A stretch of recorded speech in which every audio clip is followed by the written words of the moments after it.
And I'm going to pull the document up as we've been doing. I am not reading the whole thing. I'm just not going to do that. Oops, I got to share screen. But I'm going to just scroll section by section for comments to add in as we go. Cindy's still not back yet. All right, so obviously we do not need to comment on the table of contents. I will make one comment here, which is I did decide, again, to take out the section on architecture and the built environment. In a perfect world, if we had a year to work on this, I think I could get something in there, but we do not live in a perfect world, and so we don't have that. Also, you know, I think we're going to have to possibly cut this 7.4, partly because I'm not sure what I can add in there, what we can add in there that might not be redundant, although if anybody wants to take a stab at something, I would love to get something back in there, and just probably changing this just to the action items.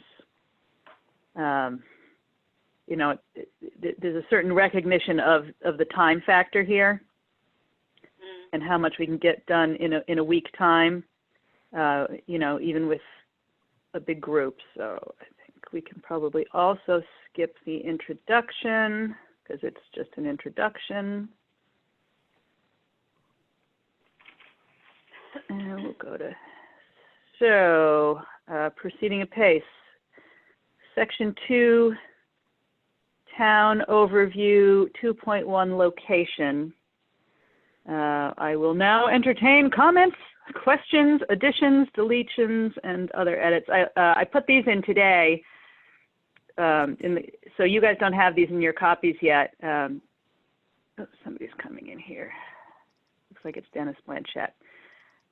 These are side-by-sides that I pulled, which I will change to ones that are more updated when we get there, of 4 comparable properties that were close to the average size of homes in Thompson. So this is Boston, this is Wayland, Massachusetts, this is Worcester, and this is Thompson. They're all in between 1,400 and 1,500 square feet, just to show the difference in terms of you know, what you get for your dollar. You know, and that goes sort of to George's point about, you know, wanting to point out that it is a real estate bargain. And again, I'll update these to more current ones come around December, but that's what's in there. Well, and so did anybody? You could just ask me, and I'll send you a current listing of something that you need in Thompson on that day. You know, just take. Yeah, that'll be. Yeah, that'll be fine. I pulled these off Realtor.com, I think, just to have the visuals. But yeah, whatever's current at the time. Okay. Anybody have anything in the overview section? It did undergo quite a few edits from the first time we read it through together. Just that capital every time it appears should be AL, not OL. Where do you see that?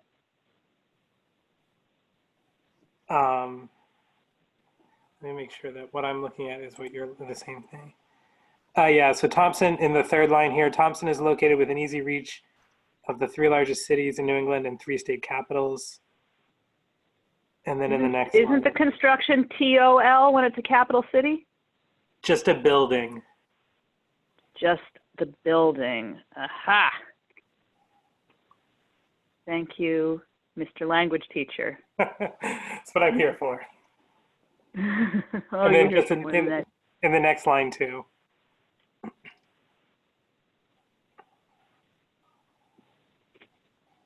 Okay, edits made. Oh, I don't even know why I'm editing it on this, because this isn't the copy that I'm saving over.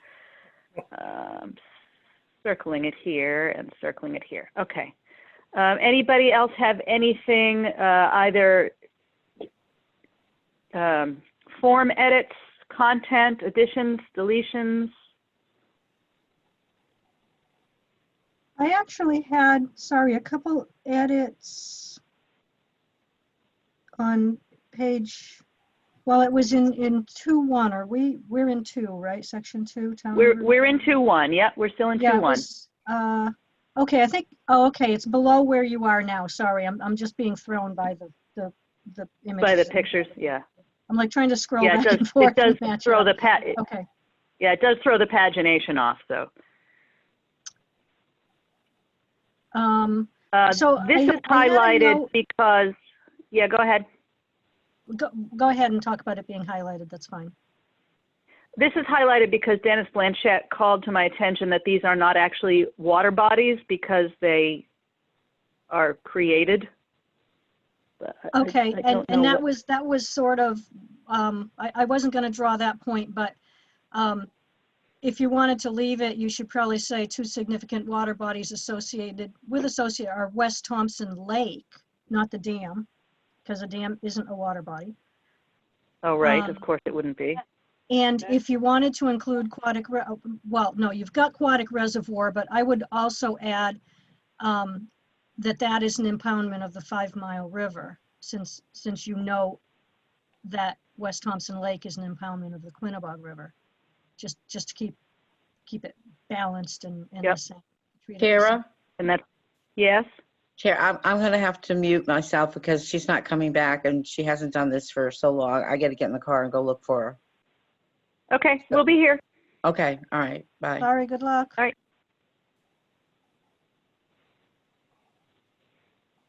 Anybody have anything else in 2.1? I thought I had one other little thing there, but I don't see it. I'll look over my notes and send it to you.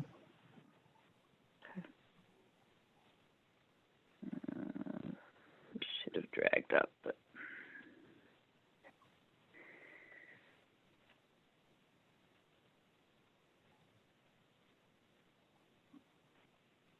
Now, interestingly, some real estate appraisal company called me today to ask exactly this information: what percentage of Thompson's housing was single family? Really? That was very interesting, and I actually knew. Off the top of your head, I bet. Wow. That's I know, impressive. crazy. Yeah. Okay, so anything here?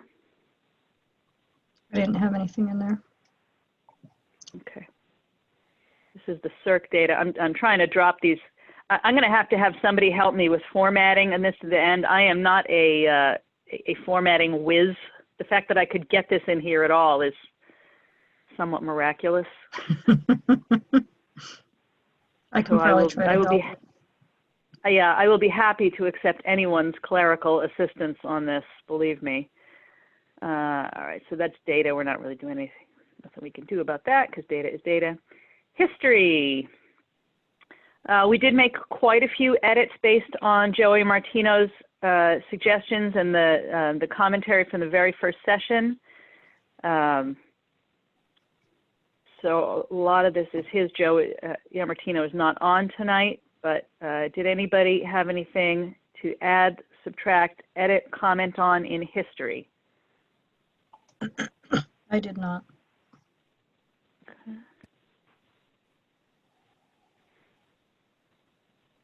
Here's a picture of all 8 notable mills. Here's our Turtle Lot buildings. He had quite a bit more history here as well. And the train wreck. I got the video today. I got to make a note here. I got the video back from Jeff Bolte today on this. It's very cute. You should all look for it on your various Thompson websites and social media pages soon. Link is available. I had a question, sorry, about North Grosvenor Dale Pond. There was some nice discussion about the recreational opportunities there, including, the remains of the Boy Scout camp, Little Pond Lily, which is really beautiful. But I was questioning whether or not that property is still subject to being developed. Okay, that's actually later in the section. That's not here, I think. Is it? Have I jumped ahead again? I'm sorry. I Yeah, thought it was no, it's a before little bit the ahead. Great Train Wreck. Yeah, that's in the section on history where the stuff gets fleshed out even a little more. This was early identification of some groups of key sites. Now, it's possible, based on that that's a little redundant. I don't know. But maybe when we get to that section, we can decide if it's redundant to have it in there. I mean, Okay, yeah, is you're right. I addressed think slightly I think I differently. am way ahead. My apologies. That's my, No worries. Demographics. Do we have any commentary on the section on demographics? Which again, and all of this stuff was fleshed out quite a bit more after our first meeting.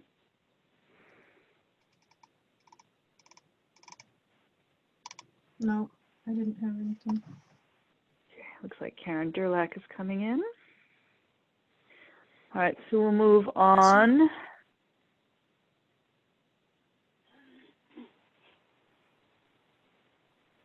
To section 3, governance. Again, definitely got a little bit of a flesh out since the first time we discussed it. Renee had added some commentary about, suggestions that have been made in terms of the structure of the Board of Selectmen. Here's the map of voting districts. This is an analysis that Steve Herbert worked up a couple of years ago to support the argument of reducing the polling stations and the costs associated. So I thought it was nice to include that. For those of you who haven't been part of those discussions in the past, aside from these cost burdens here, so that's the cost over a 10-year period that would be saved by consolidating to a single polling station. A lot of people have been concerned about that fragmentation. So we dropped this in here. We do not make judgments on it, but we do point out that that is the available data. This is the turnout for presidential, state, and municipal elections. I got to get the table lines to show up in here. They wouldn't copy over. Again, that's just data, so there's nothing much there in terms of changes. Did anybody have anything in that section? I did not. And that was as far as I got with dropping new tables and stuff in. Orla did send me these tables, the comparative budget for fiscal 20. Revenues and expenditures, and I believe she also sent me the projection for 21.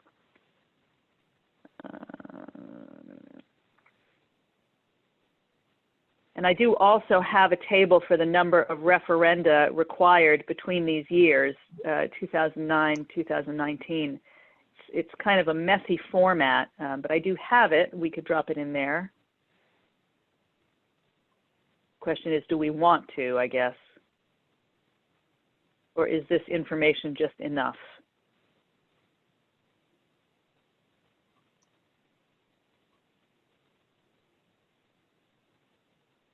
You're all muted, by the way, so if anybody's trying to talk other than Judy, I can't hear you.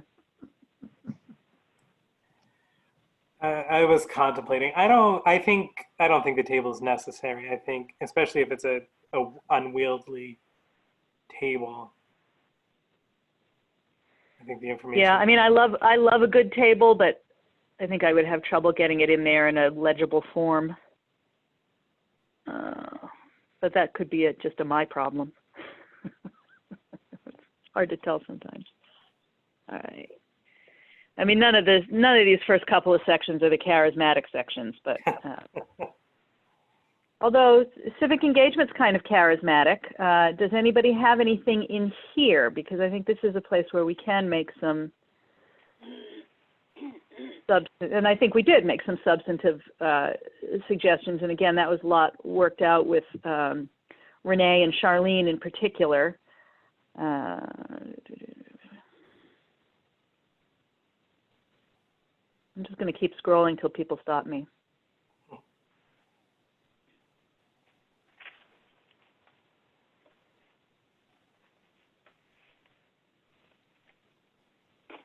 And then this stuff with the social media intern. I'm still mixed feelings about I mean, I'm the one who dropped it in there, of course, but.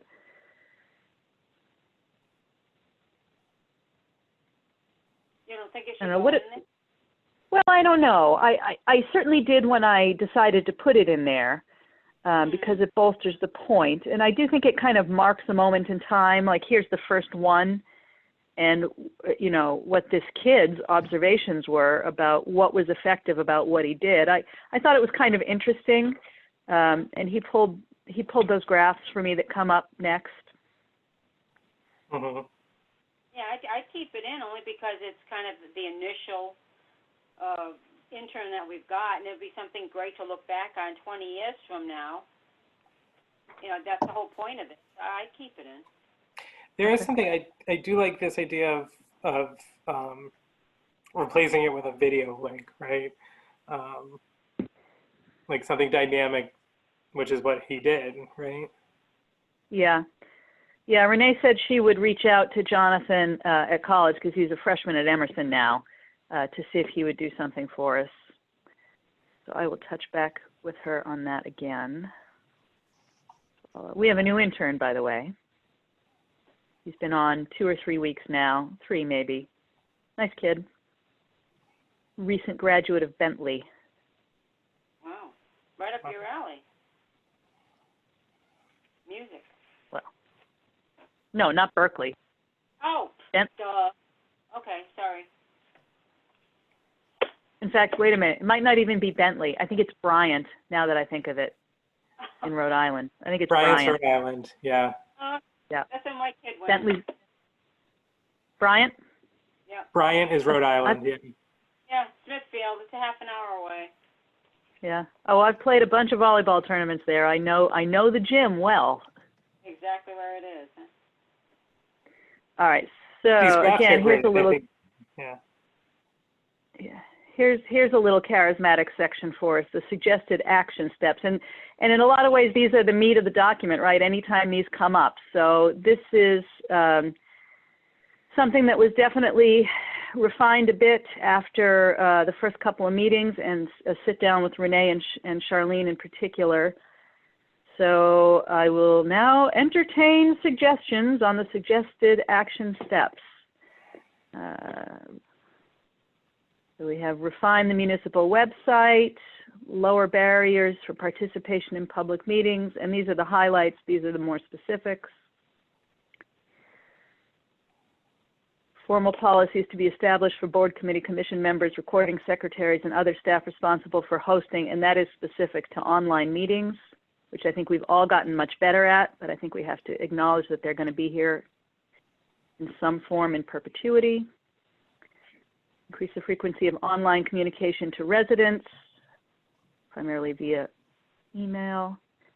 Transition the selectmen's update to an online mode of delivery. Periodic direct feedback events. Expand communications to better take advantage of mobile technology. Develop an interactive budgeting tool, Citizens Academy, and this one, which is very pie in the sky because it's the school operates kind of as their own animal, but to develop a program for civics education. Does anybody have any thoughts on any of those action steps, suggested action steps? I don't have any thoughts on the specific action steps. My question kind of was more, this is even more general just for the document as a whole, is the format of the action steps. How do we want to present them in the document? It seems like in some of the sections, the suggestions or recommendations are kind of embedded in the text, and I think it would be easy to miss them, if you're scanning through it quickly. So I don't know whether some sort of table format at the end of each section to really make it stand out and be different from, the main text that's just describing whatever that section is. Right.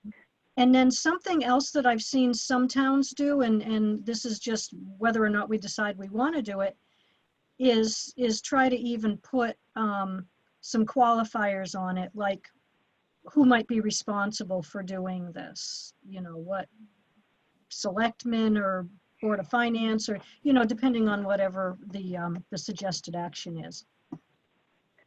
So what I had thought about doing is to have at the very end, have that 10-year action plan with exactly those things. Like, so within each section, you know, maybe you're only interested for whatever reason in the problems of governance when you're reading this. So you say, oh, this is what they're planning on doing. How interesting. And some of them are embedded, but I've tried to pull them back out and reiterate them in a fuller form for the action steps. And then that last table, I was going to lay out like the full 10-year plan. What I hadn't really wrapped my head around is, am I going to present it in chronological order, in order of the sections as addressed? And we can monkey around with that, I think, later. Okay. All right. I just wasn't sure, but that sounds actually like a very good plan. So. Okay. Okay. Anybody have anything on here?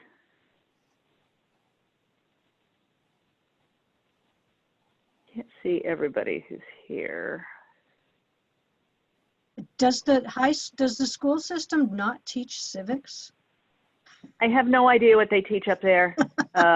My feeling is that there is no longer a class called civics. That doesn't mean that there aren't modules and stuff, but I know that in that portrait of a graduate exercise that we did, it came up as a topic that nobody teaches civics anymore. So I assume that means that they are not teaching civics in a formalized, you know, recognized way as a standalone class.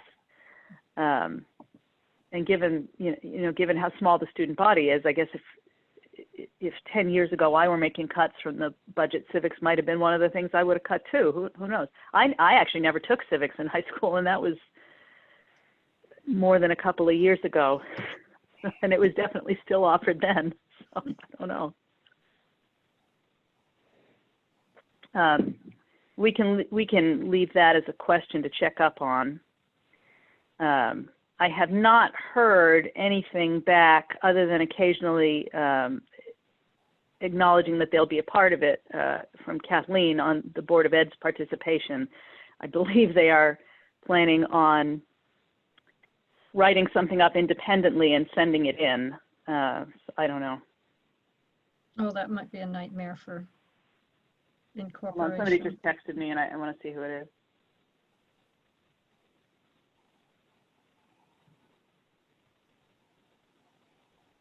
Looks like it was my husband driving back from New Hampshire. Okay. Sure. Moving on here. Public Works. Dennis, you're back on, yeah?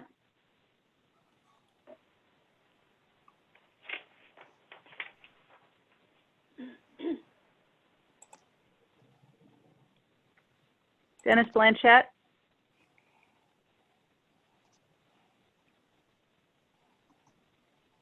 Doesn't appear to be muted.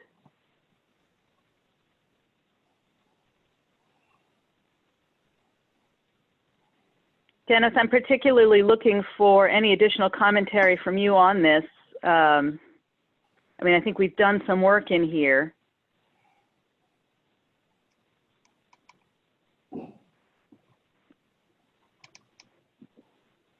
Let's keep going. He seems to not. I thought it looked pretty thorough. Yeah, I included some of your edits here, Judy, either here or later on in the section, based on this section, I think it was, that you had provided some information. Yeah, I think I saw that. So Rich really provided a lot. I was actually really pleased that he gave a lot of this information about the hot material asphalt process and what it means in terms of what they're trying to do, and you know where we are at versus where he'd like us to be. I thought that was actually very helpful what was less clear to me, and I was kind of hoping Dennis could come in on this, is, I tried to sort of feather it all together. I don't know how successful that is. Does it still read well? Does it make sense? Does it appear to contradict itself at any point? Because we certainly don't want that. I thought it looked okay when I read through it. Okay. I could take a closer look if you'd like. Yeah, I'd appreciate any additional comment. I mean, always as we go, right? It's just the I'm further back. into it we get. Okay, hi Cindy. 2-week detention for the dog, chained up. Jeez. What Dennis did send me some email commentary about was this paragraph here, where we've kind of, again, asserted how much we don't want any new roads, but with an, being more specific in the alternatives to new roads then become private roads, shared driveways. This was not a frictionless thing headed into the rewrite of into the adoption of the new regs. At least one person, commented to me, well, we don't allow them now, and there's plenty of reasons not to. Now, what I never got back was, what are those reasons? I can tell you the reasons why they should be allowed. Dennis did send to me some arguments as to, how they become procedurally sub-ideal. I thought all of those problems essentially amounted to human failure, not procedural failure. But I would certainly entertain arguments to the contrary. Yeah, my recollection when I was on inland wetlands was that planning and zoning wouldn't allow shared driveways because of, as you said, human failure. Owners getting into arguments over who should be responsible for what. I don't know whether there were specific incidents in town that maybe led to lawsuits or fisticuffs or, I don't know. But I do recall that those were kind of the arguments that they gave, that people just couldn't seem to share nicely. So they said, no, well, shared I do driveways. know that there are some real headaches that were associated. Was it called Star Road, I think, which is one of these private roads that nobody knows whether it's really private or really a town road. But also, yeah. Again, every time I read this stuff, all I come back with is these sound like human failures to me, not the failure of either the regulations, but the way human beings have gone in and either ignored them, Right. misapplied them. Right. I So don't that know. the solution to me seems to be to just write it well and make it something that people actually stand by and defend. Yeah, I guess that's a question for our town attorney. I was surprised by private roads, and I understood the rationale behind it because it is so expensive to maintain roads. I don't know what the challenges with private roads would be. People expect that the town is going to maintain the road, and when they don't, if they don't understand it's a private road, how they deal with that, I'm not sure. And there are a couple private roads in town. There's one at Little Pond, I know, that has been a problem, and it's degraded and degraded and degraded over the years, and nobody's done anything with it. So that I think is exactly the problem that you've identified, is that if there's going to be a private road, it has to exist in some kind of association. Exactly. And the letter of that association has to be clear where the maintenance burden lies.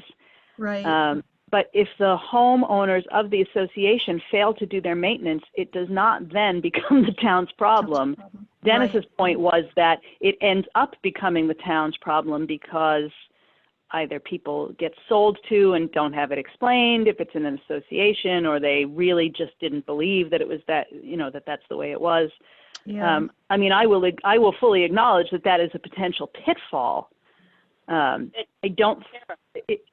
Yeah, hi, Joanne. I will tell you one thing, that sometimes it's difficult to get financing on a home that it has that's not a public road. So buyers might have difficulty getting a mortgage. That's an interesting point, and Okay, possibly that is insurance as well. No, now, nothing like just the bank is there won't a allow- same burden? Is there the same burden, Joanne, with shared driveways? That also that's also a burden, but not nearly the magnitude of a private road, because the bank wants to see a maintenance agreement. First of all, on a driveway, if it's a shared driveway, they want to see the maintenance agreement. So if it's a town or a private road, they want to see that agreement, and that's really a tough one to get financing on a private road. So maybe the idea is that we scrub private roads entirely, but keep the reference to shared driveways. But there's a number of shared driveways. I mean, there's shared driveways all over the place because builders love them, because it's so much cheaper when they're developing their projects is to put shared driveways in.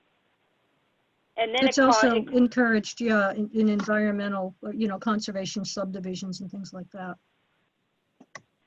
Right. So and correct me if I'm wrong, Judy, but the implications for conservation with shared driveways are better than with individual Correct. driveways, right? That's Reduced correct, because curb you're cut. disturbing less green space, I guess, if you will, Yes, that makes sense in that respect, but it doesn't if you're a homeowner and you want your own damn driveway.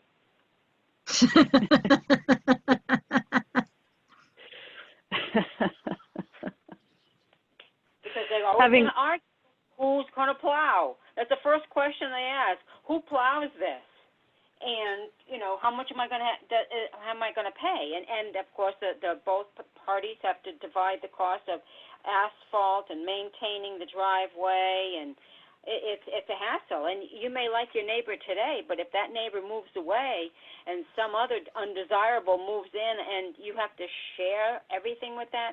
I've had buyers walk away from a property because they didn't want to share a driveway. So it is a problem for a lot of people. Oh, yeah. Well, when I was the last place we lived, that condo building in Whitensville, it was 6 attached row house units with a shared driveway. We used to have an easement with the next door neighbor. They decided they didn't like our easement anymore, built a fence, and nobody in that building got along. But we did manage to get the snow cleared off the shared driveway because everybody needed it. I don't know. Catering to human bad behavior to me is like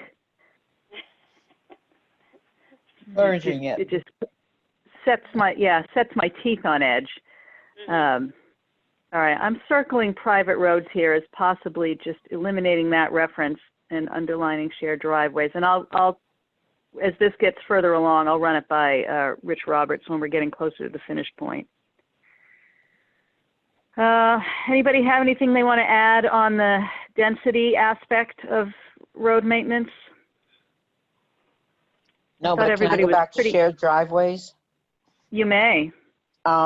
Usually, especially if it's a subdivision, it probably is in the deed. The maintenance of it and so forth. So I don't know, maybe we could check that out with the lawyer too. Is our shared driveways spoken about in the people's deeds?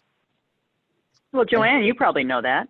It's only on the person's deed who's giving the right of way. So if you own the driveway and you're giving the person back of you the right to travel over it, it's in your deed. It's not in the guy in back of you's deed. Well, to protect the guy in back of you, though, it should be in their deed. It should be an easement. Both. It's called it would be an easement or a right of way into. It would be deeded right away. Yep. I think you can do that in new subdivisions, like Tara, the one we were talking about with that gentleman the other day. And that was like a perfect setup for it. Right, and that we suggested a homeowners association with that, but you know, I would look further into that. And, you know, Joanna, as a real estate agent, so anyways, that's my 2 cents on driveways. Okay. Yeah, and I've got those notes here from that. Anybody have any comments they want to make on density as relates to road improvement? No, I saw that you had incorporated the comments that I had made, so that was fine. I don't even remember where they are. Oh, right down here. Got to get that stormwater runoff in there. Yeah. No, that was a good point. It certainly didn't occur to me on its own. Public buildings. Anybody, anything to add here? I think this was pretty cut and dried.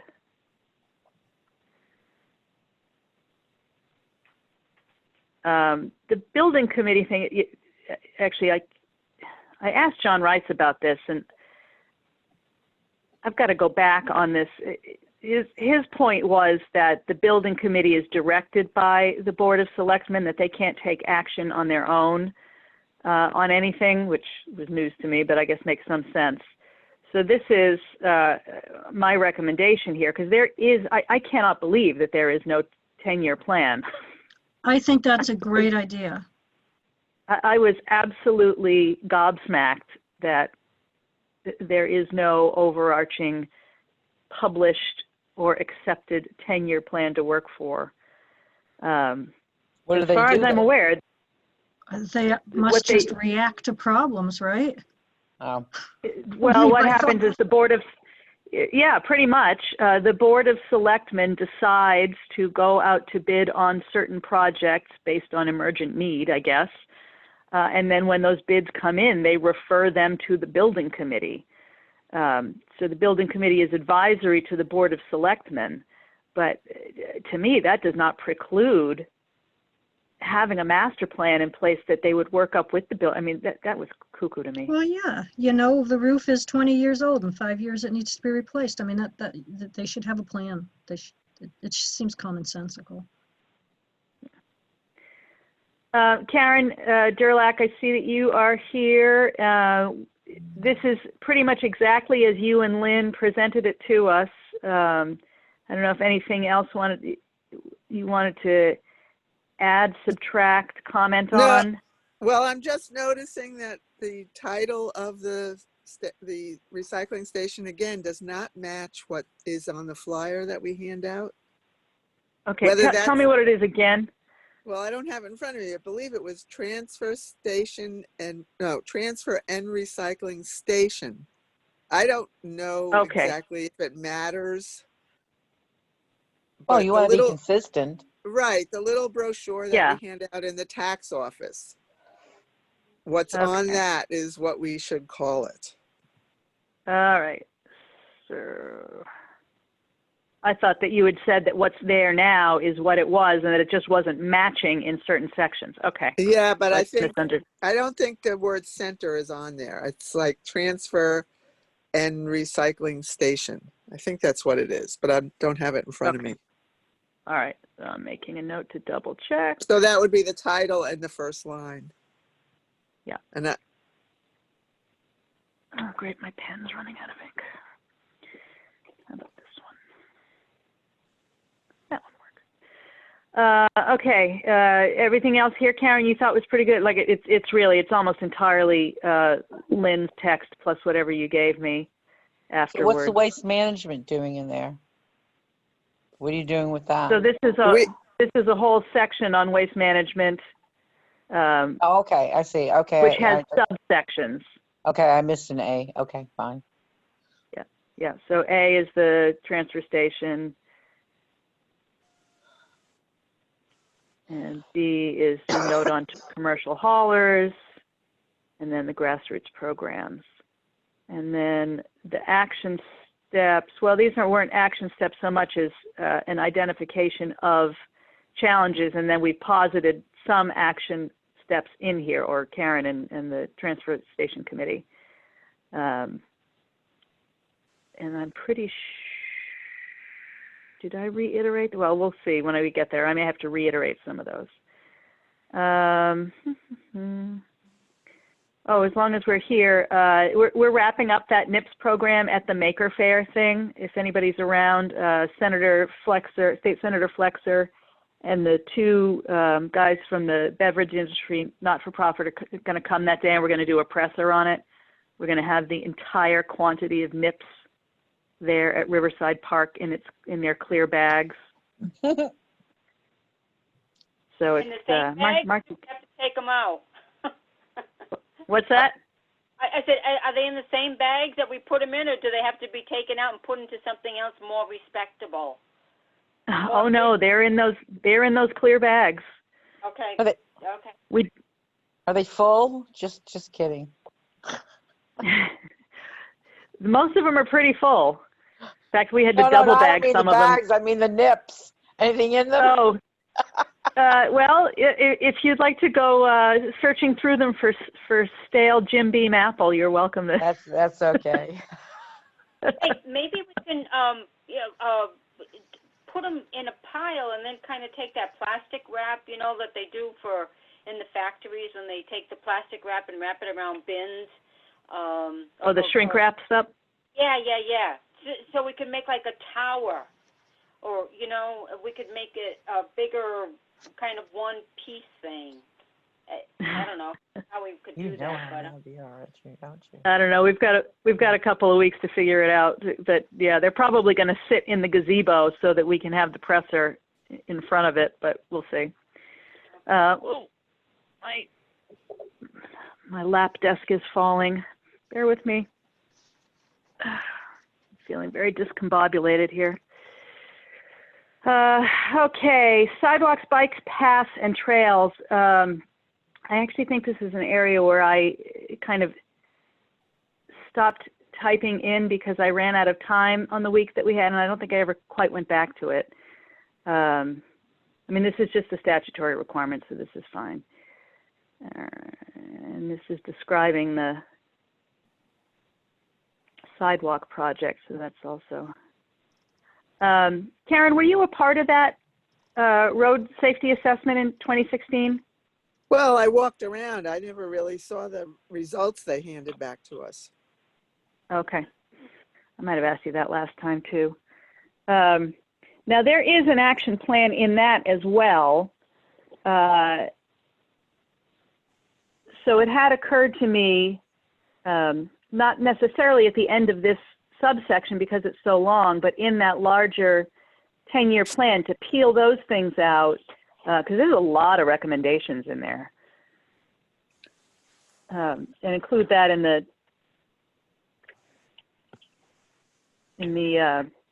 10-year action plan in the index.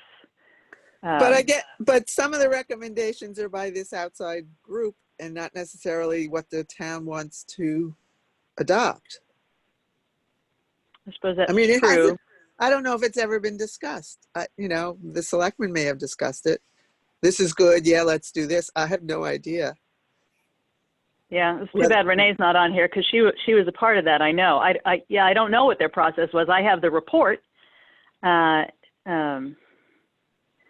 Oh yeah, so this is highlighted here, Karen, because I think this was based on some commentary you'd sent me, and then I ran out of steam, and when I went back, I couldn't remember what else you had made note of here. I don't remember making note of anything, but there were the new crosswalks. I believe there was one either at Sandam or Lowell Davis also that they painted on the road. So they've added a crossing. I'm not sure that they added signs or not. I'd have to go look. And that's those are painted crosswalks? Yeah, I would pedestrian crossings. Yeah. Definitely at New Road, but I'm not sure. I think there was another one or two places where they did it. Okay. Rich, ask Rich. Yeah, okay. Now, sort of related to that, Charlie had sent some comments today about possibly including the public trails in this sort of inventory of public parks and green space. We're certainly going to do that later in the document. Does it make sense here in the context of the public works discussion? And I would defer to you again here, Karen, because I still don't quite know what the relationship is. To the relationship with the Department of Public Works? Yeah, and the trails. Adversarial? Well, Um, let me rephrase. What's it all right, supposed to no. be? Who maintains them? The Department of Public Works had made a commitment before Rich to resurface the airline trail. I think that DEEP, it's a state park, expects the towns it goes through to maintain the trail surface. Some of that falls to volunteers on the Trails Committee or whoever we can recruit. And some of that falls to the Department of Public Works. If they, what Leslie was saying is it would be a good idea if we get in their schedule on a regular basis. So a 10-year plan would be to have it be part of the planned for maintenance, as opposed to, oh, begging and please do this. But it's only the airline trail that they It's have. Well, I think that they maintain the Bull Hill soccer field area, which has a trail. Whether they do any trail work, I've never heard of. But they, Well, Bull Hill is a park, so they would have a responsibility as a town-owned park. In fact, it's the first one here. But what is the status of trails around there? There are some, right? But are they Wyndham Land Trust? No, it's town land. There's a walking trail that goes around the soccer field. It would be ideal at some point if we can connect it to the Wyndham Land Trust Bull Hill area, but right now it's not connected. Okay. And I don't know how much would be town land and where the border would be. There may even be private land that prevents that. We haven't gone that far. Once Wyndham Land Trust got all that land up there, we haven't gone further to see where the connection could be made. But Okay. the town land, the Department of Public Works doesn't go out and take stuff off our trails. You know, if there's a tree down, somebody emails us and somebody on the committee goes out and tries to clean it up. So that's happening entirely with volunteers, downed trees, major brush clearing. Right. So a 10-year plan would be to have more civic engagement, more volunteers, an ongoing crew that would go out and do this maintenance as we age out of this kind of work. Right. Aging out is a phrase that I use a lot in this document. Yeah. So I don't understand why, if these are public town roads or town properties, why the highway department? I know in Putnam it's the recreation department that does it, but we have quite a crew on the recreation department that coincides with, they work together, the highway and the recreation department. And the recreation department takes care of Rotary Park, the river trail, etc. I don't understand why Thompson doesn't have that agreement. Well, the department. So as Leslie has, go ahead, Karen. Well, yeah, the Department of Public Works does work with the Recreation Department on town parks. Okay. So if it's considered a town park, but then we have trails in town that are state property and Wyndham Land Trust property and U.S. Army Corps of Engineers, and our Department of Public Works has nothing to do with those. With the exception of the airline trail, kind of. Well, that's a state, right? That's state park. But those three organizations expect the community to be involved in maintaining them. Is that what you're saying? Well, the Army Corps of Engineers does a pretty good job. We usually call them and say there's a tree down. Okay. Somebody reports it to us, and they take care of it. And they have volunteer days and things. And Wyndham Land Trust also has stewards for all their properties. Now, how much time the stewards spend clearing trails, we don't have any control of. But Okay. it used to be there's an overlap. So a lot of people on the Trails Committee are also stewards of trails that Wyndham Land Trust owns in town. Okay. Some of that has changed over time. Like there's a big trail off LeClaire, and now whoever is maintaining it is not a Trails Committee person. Mm-hmm. But if we knew there was a problem there, I would contact Andy Rezekevich at Wyndham Land Trust, and either he would take care of it or he'd give me permission to take care of it. Okay. So we have partnerships. I mean, that could be something that's emphasized, is that the volunteer Trails Committee, and this will come later, right, in another section, Yeah, has Trails is going to get a whole. partnerships with the Army Corps and Wyndham Land Trust and the state. Okay. That sounds okay. Sounds like a plan. We're all learning so much. Yeah, definitely. I'm learning a lot too. I'd be interested in knowing a contact person, Karen, on the Wyndham Land Trust, because I got a complaint about people riding dirt bikes on it in my office. So if you want to contact me later. I don't know who I'm talking to. This is Cindy, the zoning enforcement officer. Okay, well, and if you go on the Wyndham Land Trust site, or it's Andy Rezekevich, nice long name, but Oh, I know Andy. all right, he pretty much, I mean, he goes out and he talks to people who've been violating the Okay. restrictions, but he has limited. That's great. That's all I need to Yeah. know. I'm very good Yeah. friends with Andy. Okay. Well, I know him very well, I should say. Yeah. Okay. And then I had included these little factoids about the economic impact of parks to try to emphasize how important they are. Now here's some stuff on the cemeteries. I was hoping Carolyn would be in tonight. I wonder if they have a conservation meeting tonight. On the status of the town cemeteries, which technically are also the responsibility of DPW to some extent, although several of them are private. And we had discussed, and I think they come up in the action steps,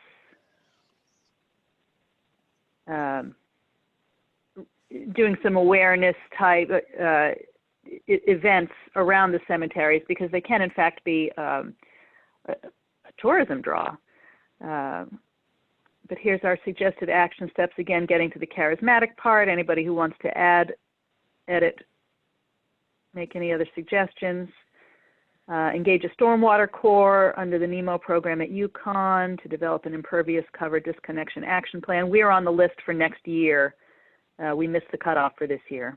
That's great. Here's one from Judy. Encourage homeowners to adopt practices to disconnect stormwater via rain gardens or rain barrels. Overhaul the subdivision regulations. That is something that is going to happen. Periodically assess the rates of taxation versus density. Develop a 10-year plan for major public facilities projects. Revisit the various pay-as-you-throw options. Grassroots initiatives to tackle local roadside litter. Here's that road safety analysis document. So this might still be in question because we don't know what the process was of the adoption. Karen, is what you were saying? Yeah, I mean, I never heard anything beyond the day we went out and walked and discussed, but I didn't see the report that came back. So Okay. I don't know if it went further with the selectmen at that time. Okay. Public Works, Department of Recreation, Board of Selectmen collaborate on annual calendar priorities and develop programs featuring Thompson cemeteries. Did anybody have anything else they wanted to add as things we should be looking at as a 10-year plan under the Public Works heading?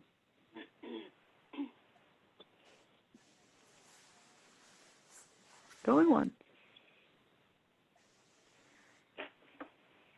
All right, so here's a section that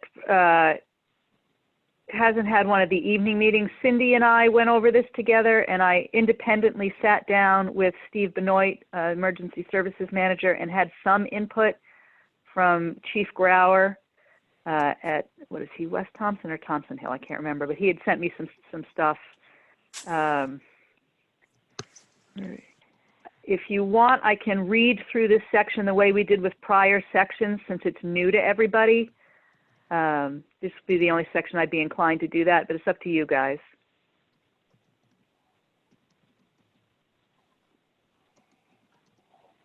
Don't all knock me down with your enthusiasm. Is this where, is this a section, Tara, where we discuss having house identification for safety purposes? Yes. You know, the numbers. Did we? That there should Yeah, be a and that's program under the for next. that? Okay. Yeah, that's under 5.2 emergency management more than it is under the fire and EMS. Okay. All right. I was trying to lay out the funding argument here, because this is another, much like the road maintenance thing, this is another one where everybody loves to pat the volunteer firefighters on the back, but, you know, nobody's paying for it. Or let's see, we're paying on average $25.40 per person, or $65.34 per household, whereas the real cost of our service are about $73 per person per year. Which is why our volunteer firefighters have to sell donuts and stand in the middle of the street with their empty boots and barbecue chickens. So that is mostly what this section addresses. Okay. And then in emergency management, a lot of this is what I went over with Steve Benoit. So I would say it's probably pretty, and he and I actually had a great, I mean, he actually gave a lot of suggestions. You know, some basic ones like upload the plan, compile the photographic inventory of publicly owned buildings, not to be published, but just to have, because you don't publish inventories like that. Here you are. We recommend the town take an annual inventory of all street signs, replacing those which are damaged or missing. We further recommend a public service campaign to encourage homeowners to post house numbers prominently in a location visible from the street. So that's what I tossed in there after our work on this section, Cindy. Does that work for you?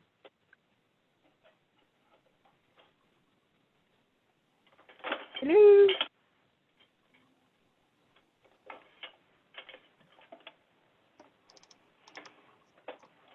You're very quiet tonight, folks. You're killing me here. I know.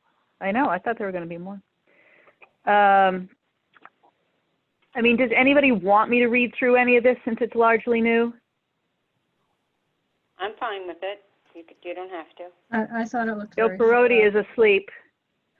I caught you sleeping, Joe Perotti. I know. Is your plan tonight to go through the entire thing?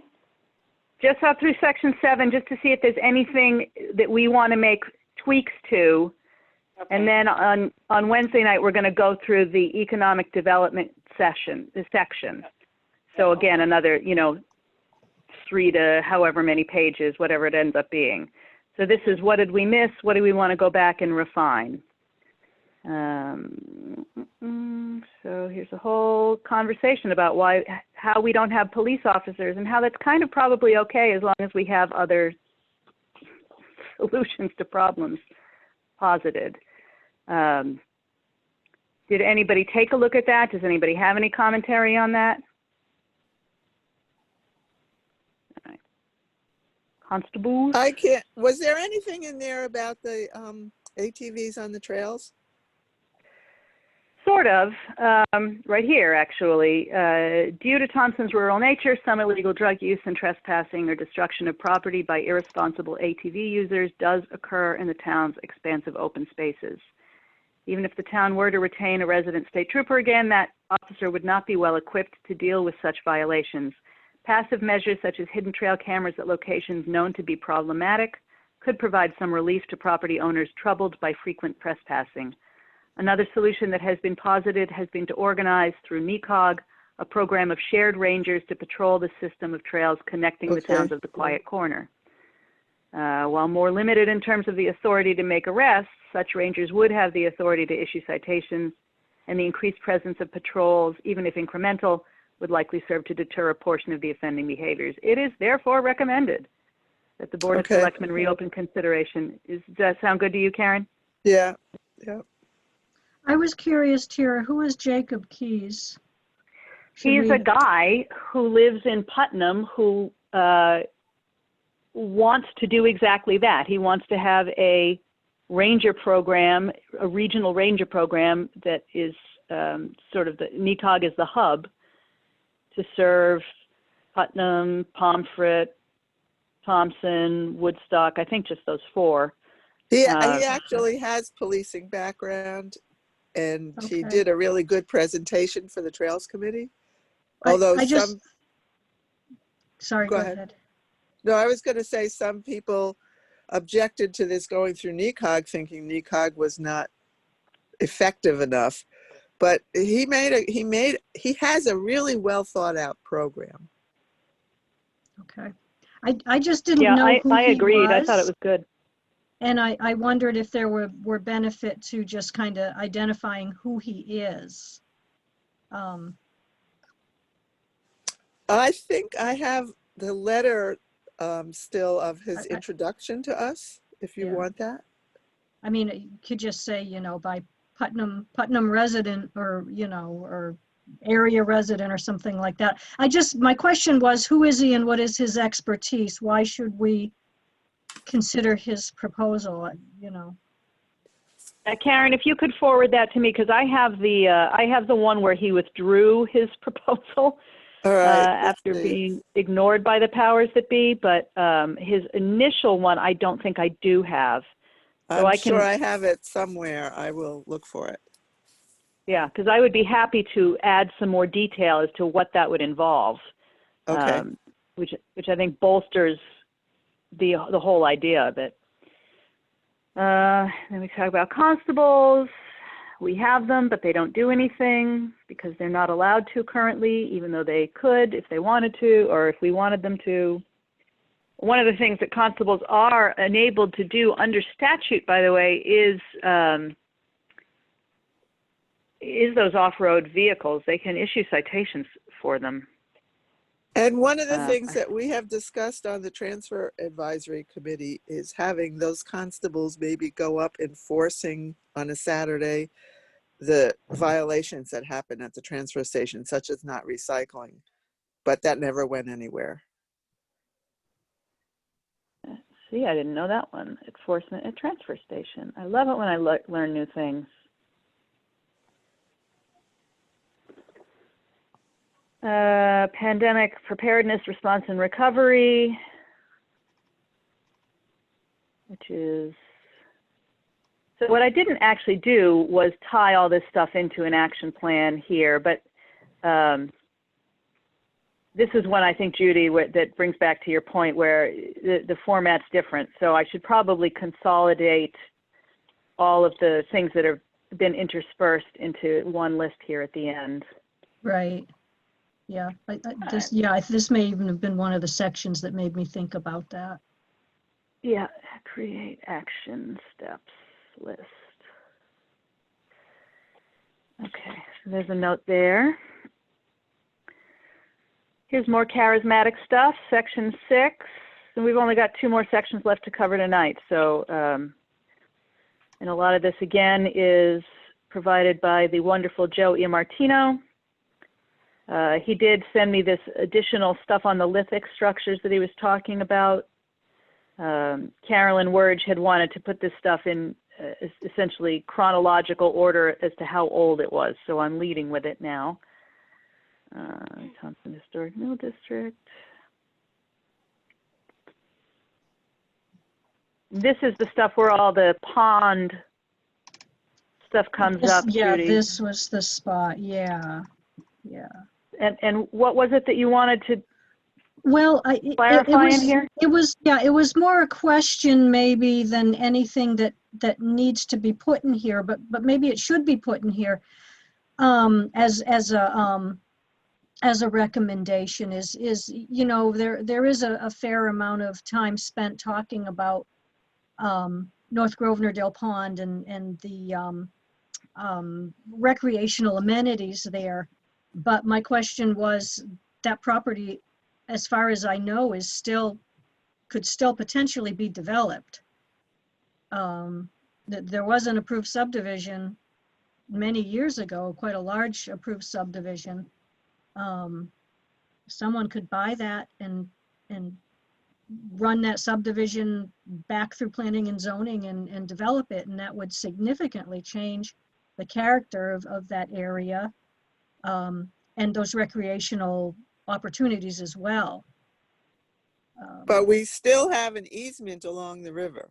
Along the river, but not for the rest of the property. Yeah. Right, And right. that would still pretty severely impact it, changing that from forested to, you know, residential use. So maybe one of the recommendations should be purchasing that and keeping it as permanent protected open space. Cindy, maybe you can help me find out what the history of subdivision in that property is. She's still here. Are you talking about behind the KFC? Yeah. Yes, Yeah. going up Route 12, yeah. Right. Looks That like had Cindy to do dropped with, off. I mean, that had to do with the mill owner. He's Andy Scott, wasn't he involved in that? And Yes. There's a whole bunch of intersecting parcels up there. The nature of who has what is very unclear to me. The parcels that came up for conversation at that last Board of Selectmen's meeting that involved the thing for the solar field, and then there's 150 acres somewhere. I think this stuff is all related, but I don't know exactly how it's related. So I have a note in here to research that with Cindy further so we can make some more specific recommendations. Mm-hmm.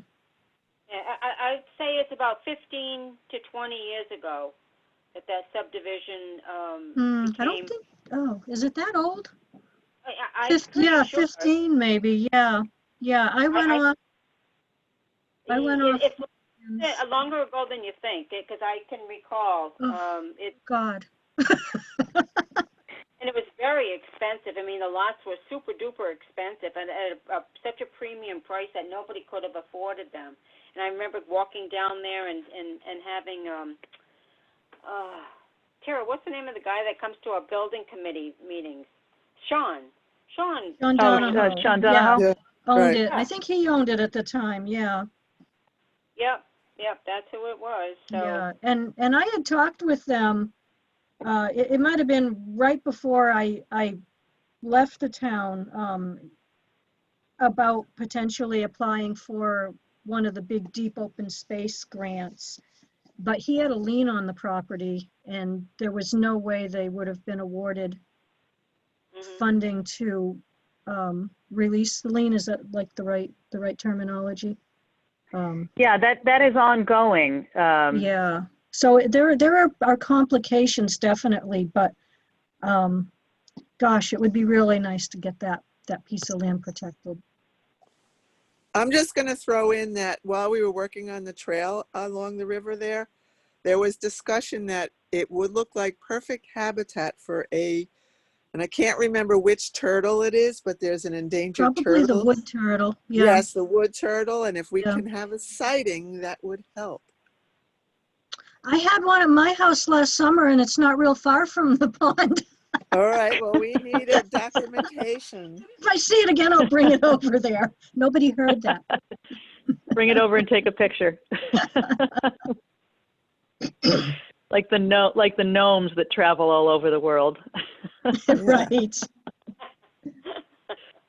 Does anybody have anything else on this piece? This piece meaning essentially the historic sites and their relationship to local identity.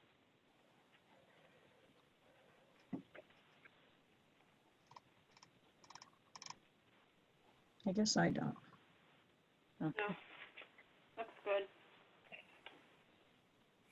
So despite my desire to have it, I am going to delete this section.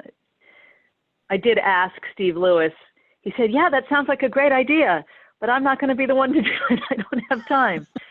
So that leaves me with nobody to take this on. And, you know, it was one of those things, if we had a year to work on it, I'd keep it in there. But we have now 3.5 months. Yeah. So Is there a possibility that you could, in the housing stock section, you could kind of just throw in just a little paragraph? yeah, Or- so I think I'm just going to make more of an effort to find more images. Well, what do you need? Pictures of houses in Thompson that have architecture? Yeah, I think I can get the Historic Society to dig into their archives, among other things, and maybe do a little extra field work for me. But things that relate to the text, Just right, as we go. So, common. I mean, that's where all the elaborate homes are with the different home styles. Is right at the common. Yeah. Well, in the right, mills, but we are mills more beautiful. we are Yeah. more than just the common. I mean, if we're doing a genuine visual inventory of what Thompson looks like, yes, you want to illustrate its grandest and most beautiful homes, but you also want to illustrate its most typical homes. The average house size in Thompson is 1,550 square feet. That's what the assessor tells me. That's not that big a house.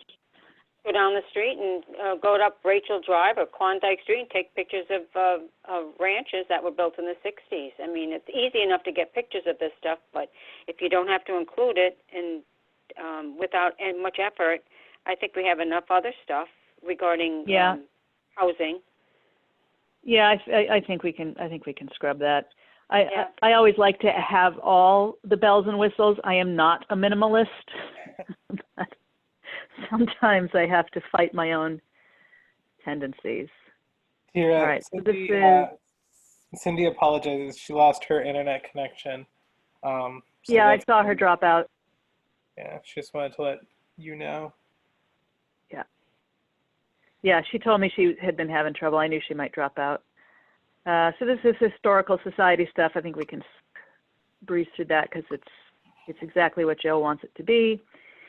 This was the villages that we talked about last time, and I think that we did sort of land in this place where we've landed before. Still trying to work to change the zip codes to just be Thompson in their various numbers, but add the historic markers. Yeah. Can I ask a quick question about that? Is the intent to have one centralized post office, or would we still have the various post offices, but with one postal code? Well, I don't think how many post offices we have is up to us. And they have, the Postal Service has its own designation. No, the confusion happens, and we talked about this quite a bit last time. If you use Thompson in your GPS, sometimes you find the address you want, sometimes you don't. Sometimes it's North Grosvenor-Dale, sometimes it's the other villages. I should be able to put 06255 Timbuktu on an envelope, and it should still get to me at the North Grosvenor-Dale post office, but that is not how it works in reality. Right. I've had checks returned by people sending them to Thompson for town hall because they didn't put North Grosvenor-Dale down instead of Thompson. So there is a definite problem that exists in there.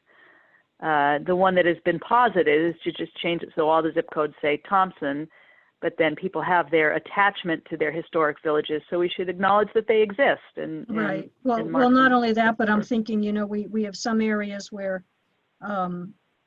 people who maybe don't have cars or don't drive can get to their local post office, but if we changed it to a centralized post office, they would lose that access. And Yeah, I know don't, that's I don't been think a anybody's challenge and recommending something we've taking the tried to post address office in other away. areas. So I hate to solve one problem and create others. Yeah, Yeah, changing no, So I- that's just why I was asking. I didn't know what the intent was. Yeah. What were you saying, Joanne? it's not easy, as we know, to change a zip code. We would have to change the whole map of Thompson regarding different different zip codes. We can't do that. But Yeah, it's a funny thing about those zip codes. Not all, there are some census designated places within Thompson. Quinnebog, North Grosvenordale, and Thompson Hill. Well, it's not Thompson Hill. It's just Thompson. So all Just of Thompson. east, almost pretty much east of 395 is Thompson. Because I don't live on Thompson Hill, but I have the same zip code as Thompson Hill. Mhm. So it's 06277. So Right. there's basically, four zip codes in Thompson: Quinnebog, North Grosvenordale, Grosvenordale, and Thompson. Yeah, However, and the North Grosvenordale and Grosvenor post offices are less than a mile apart from one another, Yeah. and one of them isn't even open. Yep, crazy. But yet, I've seen parties where buying property in the town, if somebody puts Thompson on a purchase and sales agreement and the property is in North Grosvenordale, the bank will make them redo it. I've seen where deeds have had to been done over again because nobody understands the whole thing about the villages in the town of Thompson. I don't understand why this is such a problem here. There are towns and cities all over New England that have villages, and they all get their mail. Yeah. This is bizarre You know to what? me here. GPF is difficult, but that's a tough subject. All right, moving on a bit, unless anybody has anything else they want to toss in. The villages, municipal branding. I did work on this quite a bit with Renee, chairwoman of branding. I think we were pretty happy with this, but I'm willing to entertain more suggestions. It's a very robust to-do list. One of the more robust to-do lists, actually, because we've been working on it for so long. I don't know, anybody want to toss anything in there? Is it another possibility? Yeah. I imagine it will be updated as the branding committee's work continues. So. Yeah. Oh, yes. 5 people doing the legwork of 30. And this is where we left off last week, so we'll go over this again quickly. I did make a few edits into it since our last meeting. Partnership for Strong Communities. Let's find where the specific edits were. I mean, I was definitely trying to get to the point that kept coming up and up and up again, which again, you know, we joke about saying, we say aging out a lot, but that is one of our primary housing challenges is people who are aging out of big homes and want little ones, and we don't have them, or we don't have enough of them. I don't know, anybody want to add anything in here before we sort of call this the version 2 draft for sections 1 through 7? This was the section I was thinking if you wanted to take that, was it, I forget what you called that section, the architecture and my apologies. Yeah, the architectural overview, architecture of the built environment. Was that you might be able to include that in here somewhere and just give kind of a, you know, sort of a high altitude overview of just, this is the type of housing stock we have. You know, we've got. So add photo essays. Yeah, so if you wanted to include it, I thought this would be an appropriate spot rather than making it its own standalone section. Yeah, that might, yeah, I think pasting in some illustrative samples of what our housing is is probably helpful there. There's a wide variety depending on where you are, so. Can I just ask, when I read this, it seemed very editorialized and wanting to know whether this goal of the smaller housing is coming from the planning and zoning, from selectmen, from where is this coming from? Well, it's sort of a trend in planning dialogue. Okay. And that is an observed conditions. The point about the housing stock being a mismatch to the projected demographic, I think that's demonstrated by the data that can be pulled up. The solutions that get posited for that, if you read a lot of pop culture planning websites, which I happen to, I'm sure I don't. are these things Yeah. like Oh, come on, like Karen. missing middle housing? They're surprisingly entertaining. Missing middle housing, denser housing,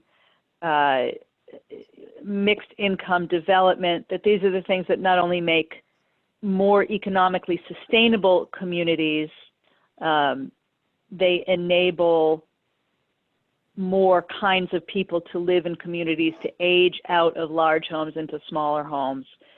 So it probably is editorialized quite a bit, but I tried to be as neutral as possible.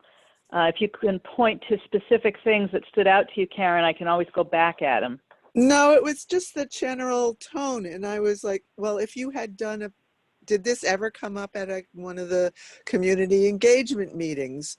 Or, if you were to poll the Thompson residents, would they say, yeah, this is a good goal. I want my community to make these changes. I'm not saying I don't want them. I'm saying I want to know where this suggestions are coming from, and are they from on the ground, or they're just in theory? Do you understand what I'm asking? It's just, yeah, no, I think I hear where you're getting at. So the stuff about not enough senior housing, that is the only form of affordable housing you can get most people in Thompson to agree on. When you say the words affordable housing, if you don't tack on for senior citizens, then you immediately start having to field arguments about Section 8, low income. Oh my God, we have too much affordable housing.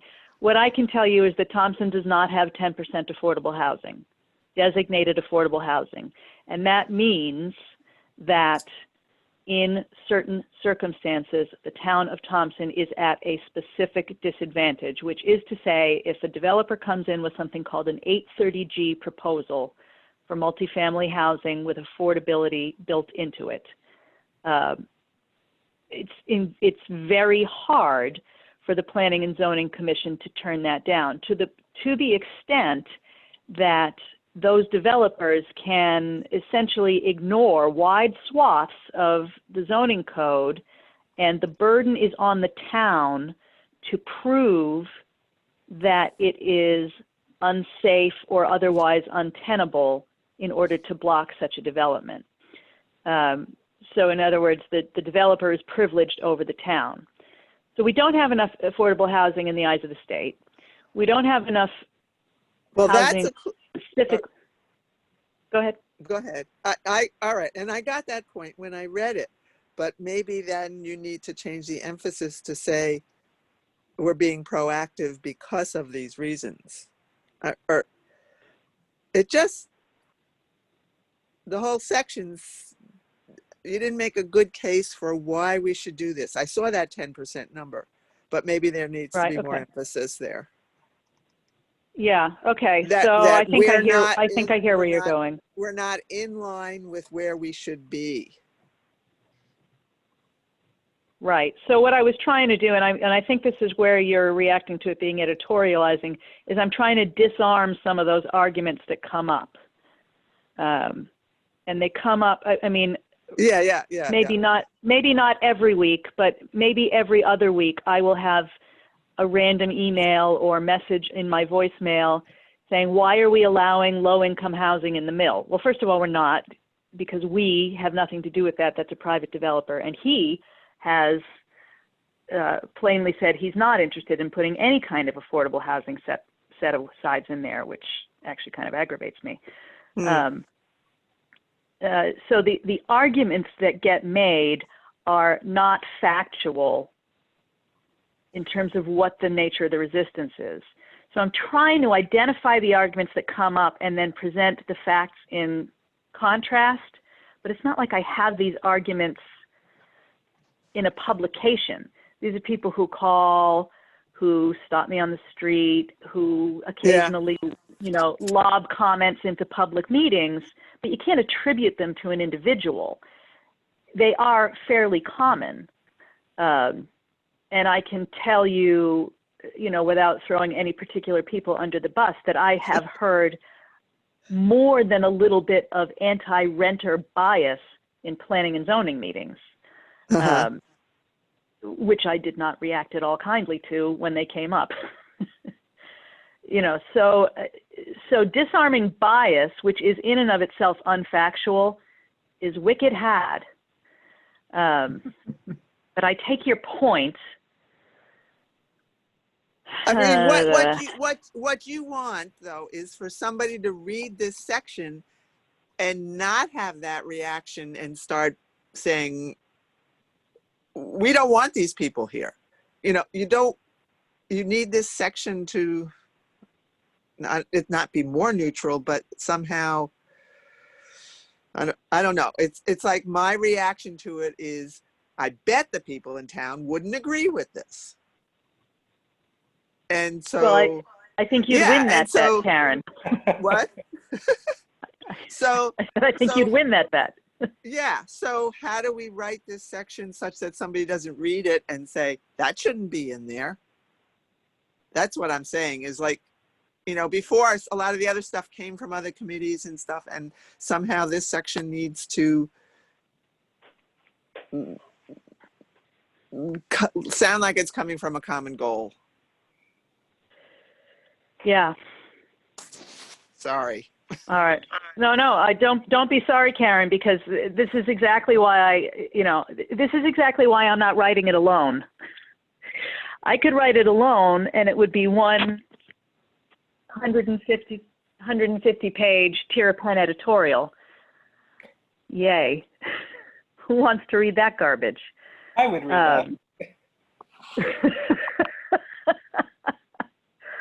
I'm definitely trying to bring this to a point where, look, we have to take responsibility for how things really are. Now, the same thing is true, by the way, in those density arguments.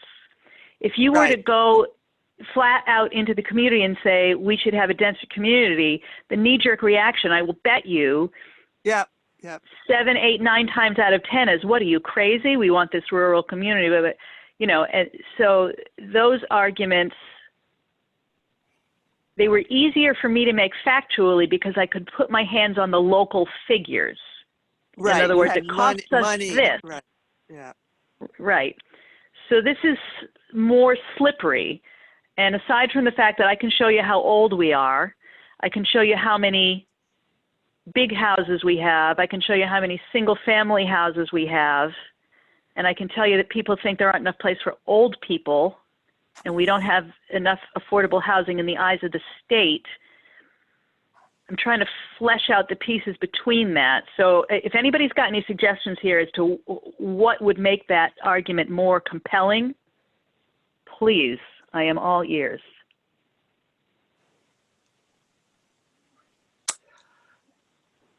I don't know. I'd have to look at it again, and maybe it's where you make the initial points of, there's nowhere for our seniors to go live. We want to keep them in the community. There's nobody to fill up the school. This doesn't comply with the state's recommendations. Like right up front, these are the major reasons where we're falling behind, and then support it with all the studies that you've read. I don't know. Yeah, just restructure it. Yeah. Where the emphasis is, maybe there's too much, you're giving too much information. I'm not sure. I'd have to see what's, if you didn't need things so much, but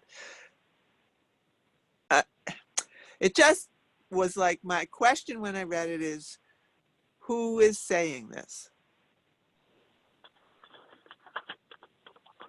Yeah, okay. Joe, what do you, Mr. Chairman, Planning and Zoning? I think this is a good tension to be having. I don't know if I have yet an answer.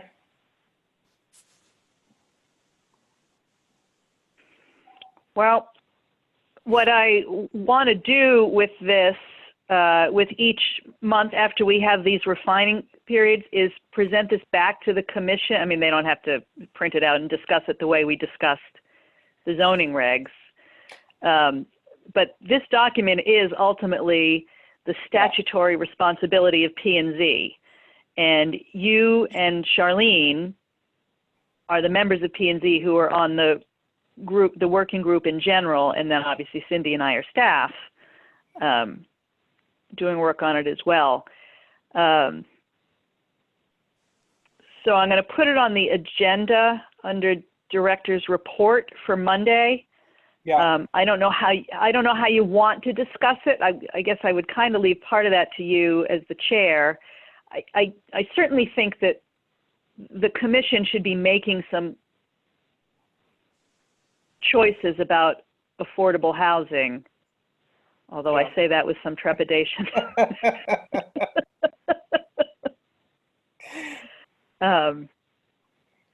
So maybe you and I can bat some of this around over the next few days. That's what I was thinking, sort of sidebar it. Yeah. And that really takes us through everything we had for tonight. I've got some more notes here. Did I create an action plan?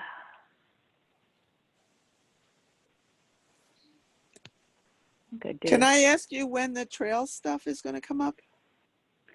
You may ask that. I have that here on the side. Let's see. Today is what? The 21st. The 23rd is EDC, Transportation, Agriculture. Recreation and Trails I have for Wednesday, the 14th of October. All right, I wrote that down, but our trails meeting is the beginning of October, and we won't be meeting again till December unless we need to call a special meeting about this. I don't know what we're putting in, so. Well, I think that you can do essentially what the transfer station did. I mean, I had written some draft stuff out just to give it some shape, but I mean, we used whatever Lynn came back with. We didn't use hardly any of what I put in there, except for a couple of little pieces I put back in afterwards, but tiny. I'm perfectly happy to have you take these limits, these possible sections 11.1 through 11.8, but for trails really it's 0.6 through 0.8. Well, any of it really, and say what you want to say as the Trails Committee, and then I'll do what I do with it, edit it, add content, take material from the other commenters who come in that evening, take stuff from rec. Yeah, I don't really want to write this whole thing. I don't think so is there I don't think that's helpful. Is there a section from the last 10-year plan that we're working off of, or you're just starting from scratch? I'm using very little of it because it wasn't particularly well written or thoroughly written. I am using some pieces of it here and there as writing prompts, and it is online. So if anybody wants to use those as writing prompts, they're not bad places to start. But the information is skeletal at best. The thing was definitely written just because they had to satisfy a requirement. It was not a comprehensive document. There is an interesting 10-year plan at the end, similar to what we've been talking about here, with the delineation of whose responsibility is it, is it a short-term or long-term goal? That's probably the best part of the whole thing. But, this is our opportunity to be better at that. which I'd like to do because it's going to be for 10 years and we just did the regs and we're going to do the subdivision regs and all of the documents should inform one another. And the big value of having these working groups drawing from all these other committees and commissions is it puts everybody in mind of what everybody else is doing, at least a little bit, right? So that's where we at. All right, so I'll put it on the agenda for our Trails meeting and see if I can get you something for October 4th, before October 14th. That'd be great. And last thing then is here were the suggested action steps, which I just added the other day. If anybody has anything, and Joanne, I'm particularly looking at you here, and Joe Perotti from your different angles. Anything you see that's missing in this, what we should be doing in terms of our housing needs and a 10-year plan. Okay. This is gonna happen, by the way. I have this grant. I'm just waiting for the Department of Housing to publish their updated guidelines, which is supposed to be by the end of the month. Okay. Well, is that it for now? Yeah, I think so. Okay. Thank you guys for dialing in, and some of you I will see again on Wednesday. I'm going to tell you guys, I have very little time to do any drafting, so and I'll send an email out to all the EDC members. If anybody wants to do that, to bring a skeleton into the next meeting for discussion, because I'm going to have like Wednesday morning to work on this, because I have a tourism proposal that's going to take up my whole day tomorrow. But we kind of have to move in order. So anybody who wants to take a stab at anything related to economic development, doesn't have to be long form like this, bullet points, I know you're speaking ideas. to me, but I can't get it done either. Sorry. Anybody who wants to take a stab at it, but Okay. yeah, we'll get something good done on Wednesday because that's a good working group. So, Well, all right. Talk to you Wednesday then. all right, I'll see you guys. Thank you again. Thanks, Good Sarah. night. Thank you. Good night. Thanks.